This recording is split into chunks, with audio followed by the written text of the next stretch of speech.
Hi armies, எல்லோரும் எப்படி இருக்கீங்க? எல்லோரும் நல்லா இருக்கீங்களா?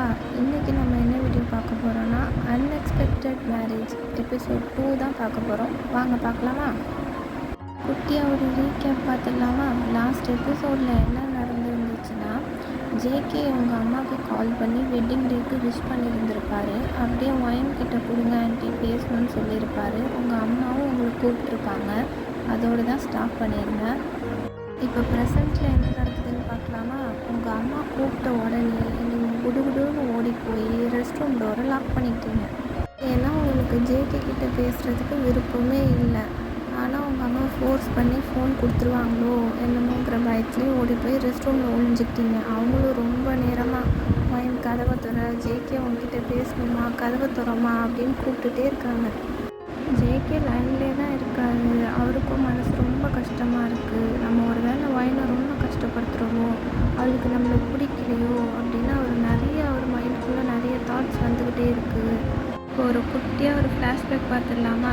ஏன் உங்களுக்கு ஜேகேவை பிடிக்கல? இந்த அளவுக்கு ஏன் அவரை பார்த்து பயப்படுறீங்க? அதுக்கு ஒரு ரீசன் இருக்கும்ல, அதை இப்போ சொல்கிறேன். இந்த ஸ்டோரியில் ஆரன் தான் ஜேகேவோட அண்ணன். அவருக்கு மேரேஜ். அந்த மேரேஜ் டைமில் ஒரு விஷயம் நடந்திருக்கு. கல்யாணத்துக்கு முன்னாடி நாள் நைட்டு மெஹந்தி ஃபங்க்ஷன் வைப்பாங்க இல்லையா? அந்த ஃபங்க்ஷன் நடக்கும்போது மாப்பிள்ளைக்கு ஜீனியெல்லாம் போடுவாங்க. அதாவது முஸ்லீம் வீட் சைடில் இது பழக்கம். யாராவது உங்களுக்கு முஸ்லீம் ஃப்ரெண்ட்ஸ் இருந்தாங்க அப்படின்னா அவங்கள கேட்டு பாருங்கள். அந்த மாதிரி ஒரு ஃபங்க்ஷன் இருக்குது. அந்த ஃபங்க்ஷன் டைமில் ஆரனுக்கு எல்லோரும் வீட்டில் உள்ளவங்க அப்புறம் ரிலேட்டிவ்ஸ் எல்லாருமே அந்த மாதிரி ஜீனியெல்லாம் போட்டுட்டு மருதாணி எல்லாம் வச்சுட்டு போயிட்டுருக்காங்க. அந்த டைமில் மாப்பிள்ளை வீட்டில் இருக்கிறவங்க பொண்ணு வீட்டுக்கு போகணும், பொண்ணு வீட்டில் இருக்கிறவங்க மாப்பிள்ளை வீட்டுக்கு வருவாங்க. அப்படி பொண்ணு வீட்டில் இருக்கிறவங்களாம் இந்த மாப்பிள்ளைக்கு ஜீனி போட வரும்போது மாப்பிள்ளைக்கிட்ட சும்மா ஃபன்னியாக கேம்ஸ் எல்லாம் விளையாடுவாங்க. மாப்பிள்ளைக்கிட்ட ஒம்பு வளர்க்குறது, மாப்பிள்ளையோட செப்பலத்துக்கு ஒழிச்சு வைக்கிறது, மாப்பிள்ளையோட ஜீனியில் உப்பு போட்டு கொடுக்குறது, அப்புறம் பாக்கெல்லாம் மிக்ஸ் பண்ணி மாப்பிள்ளை வாயில் போடுறது, இந்த மாதிரிலாம் பண்ணுவாங்க. இந்த மாதிரி ஜாலியாக ஆரம் கூட எல்லோரும் ஃபன் பண்ணிகிட்டு இருக்காங்க. அப்போது ஜேகேக்கு என்ன ஆச்சுன்னே தெரியல. அவர் காலேஜ் விட்டு வந்ததுலேருந்து ஒரு டென்ஷனாகவே இருந்துகிட்ருந்துருக்காரு. ஆனால் அது ஒயினுக்கு தெரியாதுல்ல. ஒயின் ஒரு குட்டி பொண்ணு. அவள் பாட்டுக்கு ஜாலியாக என்ஜாய் பண்ணி விளாண்டுட்ருக்கா.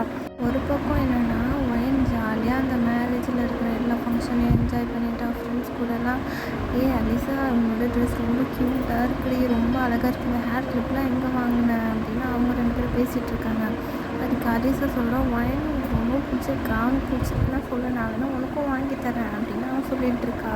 இன்னொரு பக்கம் என்னென்னா ஜேகே என்ன இன்றைக்கி ரொம்ப கடுப்பாக இருக்குது, இன்றைக்கி காலேஜே போயிருந்துருக்கக்கூடாது போல், போகாமல் வீட்டில் இருந்திருந்தால் கூட ரொம்ப நல்லா இருந்திருக்கும். இப்போ மறுபடியும் ஒரு குட்டி ஃப்ளாஷ்பேக். ஏன் ஜேகே இவ்வளோ கோவமாக இருக்கார், அதுக்கான ஃப்ளாஷ்பேக் தான் இது. ஜேகே நல்ல ஒரு பெரிய காலேஜில் படிச்சுட்ருக்காரு. அந்த காலேஜில் ஃபோன் அலோடே கிடையாது. ஃபோன் எடுத்துகிட்டு போகக்கூடாது அங்கே. ஆனால் அதையும் மீறி இவர் ஃபோன் எடுத்துகிட்டு போயிருக்காரு. இந்த ஸ்டோரியில் ஜேகே தயம் 2 பேரும் தான் ஃப்ரெண்ட்ஸு. அப்போ தயம் சொல்கிறாரு, என்ன ஜேகே ஃபோன்லாம் எடுத்துகிட்டு வந்திருக்க, வா நம்ம போய் ஜாலியாக கேம்லாம் விளாண்டுட்டு ஜாலியாக இருக்கலாம், இன்றைக்கி ஃப்ரீ பீரியட் நிறையா இருக்குடா அப்படின்னு பேசிகிட்டு இருக்காங்க. இப்படி பேசிகிட்டே இருக்கும்போது இவங்க எந்த ப்ரொஃபஸர் லீவுன்னு ஜாலியாக இருக்கலாம், இன்றைக்கி ஃப்ரீ பீரியட் இருக்குதுன்னு நினச்சாங்களோ அவர் வந்துட்டார். வந்தது மட்டும் இல்லை, ஜேகேவும் தயாவும் ஃபோன் வச்சுருக்கிறத பார்த்துட்டு பிரின்ஸிபல் கிட்ட கம்ப்ளைண்ட் பண்ணிட்டாரு. அப்புறம் என்ன நடக்கும்? ஜேகேவும் தயாவும் எவ்வளோ கெஞ்சி பார்க்குறாங்க. முடியவே முடியாது, கொடுக்க மாட்டேன்னு சொல்லிட்டாரு அவர். அதில் தான் சார் ரொம்ப அப்செட்டாக இருந்திருப்பார். அவர் கொடுக்க மாட்டேன்னு சொல்லியிருந்ததோடு விட்டுருந்தா கூட பரவாயில்ல, நீ உன் பேரண்ட்ஸை கூட்டிகிட்டு வந்துட்டு வாங்கிக்கோன்னு சொல்லிட்டாரு. அதனால தான் ஜேகே ரொம்ப கோவமாக இருந்திருப்பான். ஃப்ளாஷ்பேக் முடிஞ்சிச்சு. இப்போ ஸ்டோரிக்குள்ளே போயிடலாம். ஜேகே இந்த மாதிரி கோவமாக இருக்கிறது உங்களுக்கு தெரியாதுல்ல. நீங்கள் ஒரு குட்டி பொண்ணு, நீங்கள் ஜாலியாக உங்கள் லைஃப்பை என்ஜாய் பண்ணிட்டு இருக்கீங்க. பொதுவாகவே வீட்டில் ஏதாச்சும் ஃபங்க்ஷன் வந்துச்சுன்னா ரொம்ப ஜாலியாக இருக்கும்ல. அந்த மாதிரி நீங்கள் ஹாப்பியாக இருக்கீங்க. ஏன்னா உங்களை மாதிரி குட்டி குட்டி பசங்கள்லாம் நிறையா வந்திருக்காங்க. அவங்க கூட நிறைய டைம் ஸ்பெண்ட் பண்ணிக்கிட்டு ஹாப்பியாக இருக்கீங்க நீங்கள். ஆனால் நீங்கள் ஹாப்பியாக இருக்கிறதுல யார் கண்ணு பட்டுச்சோ தெரியல. ஒயன் இங்கே வாமா அப்படின்னு கூப்பிட்றாங்க.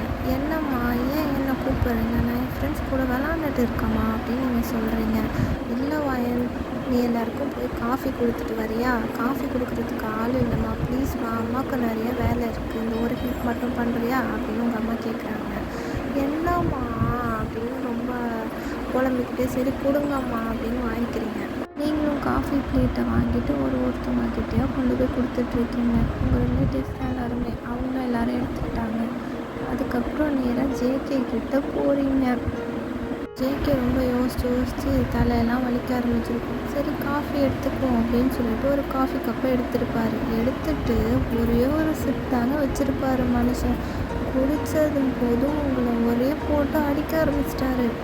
உங்கள் தலையிலே நறுக்குன்னு 3 கொட்டு வைக்கிறாரு. நீங்களும் ஏன் என்னை அடிக்கிறீங்க, நான் என்ன பண்ணேன் அப்படின்னு கேட்குறீங்க. என்னடி பண்ணி வச்சுருக்க? காஃபி கொடுக்க சொன்னால் சுகர் போடுறதுக்கு பதிலாக சால்ட் தண்ணி போட்டு வச்சுருக்க. இதெல்லாம் ஒரு காஃபி? அதெல்லாம் மனுஷன் குடிப்பாங்க. யார் உங்ககிட்ட இதெல்லாம் கொடுத்தது? ஏன் இப்படி பண்ணுறீங்க? எல்லோரும் என்னை சாவடிக்கிறீங்க அப்படின்னு டென்ஷன் ஆகி கத்த ஆரம்பிச்சிட்டாரு. உங்களுக்கு ஒன்றுமே புரியல.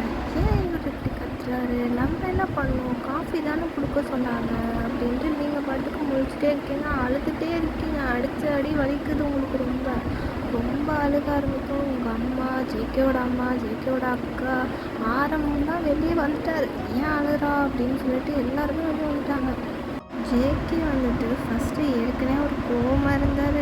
செகண்ட் என்னென்னா அந்த டென்ஷன் போகிறதுக்கு தான் காஃபியே குடிக்கலான்னு எடுத்தார். அதுலேயும் இப்படி சால்ட்டை போட்டு கொடுத்தா அவர் என்ன பண்ணுவார் பாவம் மனுஷன்? அந்த கோவத்தில் தான் அடிச்சிட்டாரு. ஜேகேவை நல்லா போட்டு திட்டுறாரு. ஏன்டா குழந்தை, அவளை போய் எதுக்கிட்ட அடிச்சு? அவனுக்கு அறிவில்லையா ஜேகே? என்ன பண்ணுற நீ அப்படின்னு சொல்லிட்டு கோவமாக கேட்கும்போது ஆரம்பம்னா நான் அப்படி வேணும்னு பண்ணல, அவர் காஃபி கொடுத்தது நீங்களே தெரியாது. அவர் காஃபி கொடுக்கும்போது எடுத்திருப்பாரு, ஆனால் குடிச்சிட்டு சால்ட்டாக இருக்குன்னு கோவத்தில் அடிச்சிருப்பாரு. அடிச்சதுக்கப்புறம் தான் அவருக்கு ரியலைஸே ஆகுது, ஐயோ குழந்தைய நம்ம அடிச்சிட்டோமா அப்படின்னு சொல்லிட்டு. அப்புறம் நீங்கள் அலர்த்தை பார்த்துட்டு அப்புறம் ஆரமோட 2 அக்கா இருக்காங்க இல்லையா, அதான் ஜேகேவோட அக்கா, எல்லாருமே சாரி கேளு ஜேகே, ஒயின் பாவம் ரொம்ப அலறால, குழந்தை தானே, அவகிட்ட சாரி கேளுடா அப்படின்னு சொல்லி எல்லாருமே திட்டுறாங்க. அதுக்கப்புறமா அவரும் ஒரு வழியாக சாரி ஒயின் அப்படின்னு சொல்லிட்டு ஜேகேவும் அந்த இடத்த விட்டு போயிடுறாரு. அன்றைக்கி ஃபுல்லாகவே இப்படியே தான் போயிருக்கோம். நீங்கள் அவரை பார்த்து முறைக்கவும், அவர் உங்களை பார்த்து முறைக்கவும் இப்படியே போயிருக்கோம். ஜேகே அக்காவுக்கு ஒரு பையன் இருப்பான், அவன் கூட தான் நீங்கள் விளாண்டுட்டு இருந்துருப்பீங்க. காலையிலேருந்து நல்லா விளாண்டுருப்பீங்க. ஜேகே அடித்ததுக்கப்புறமா அப்படியே அப்செட் ஆகி உட்காந்துருந்துருப்பீங்களா? அப்போ ஜேகே அக்கா பார்த்துட்டு அழகாக விளாண்டுட்டு இருந்தா குழந்தை, இந்த லூஸ் பிடிச்சவன் அடித்து இப்படி பண்ணிட்டான், இருடா நான் உன்னை அடித்து அவளை சமாதானப்படுத்துகிறேன் அப்படின்னு சொல்லிட்டு ஜேகே அடிச்சிருப்பாங்க ஒயின் கண்ணு முன்னாடியே. எதுக்காகனா அப்போயாவது ஒயின் ஹாப்பியாக இருப்பாள் அப்படின்னு சொல்லிட்டு ஜேகேவை நல்லா அடிச்சிருப்பாங்க, 4-5 அடி அடிச்சிருப்பாங்க. நீங்கள் அப்பயே சமாதானம் ஆகலை, ஏன்னா உங்கள் மேலே தப்பே இல்லை, அவர் உங்களை அடிச்சிருக்காரு.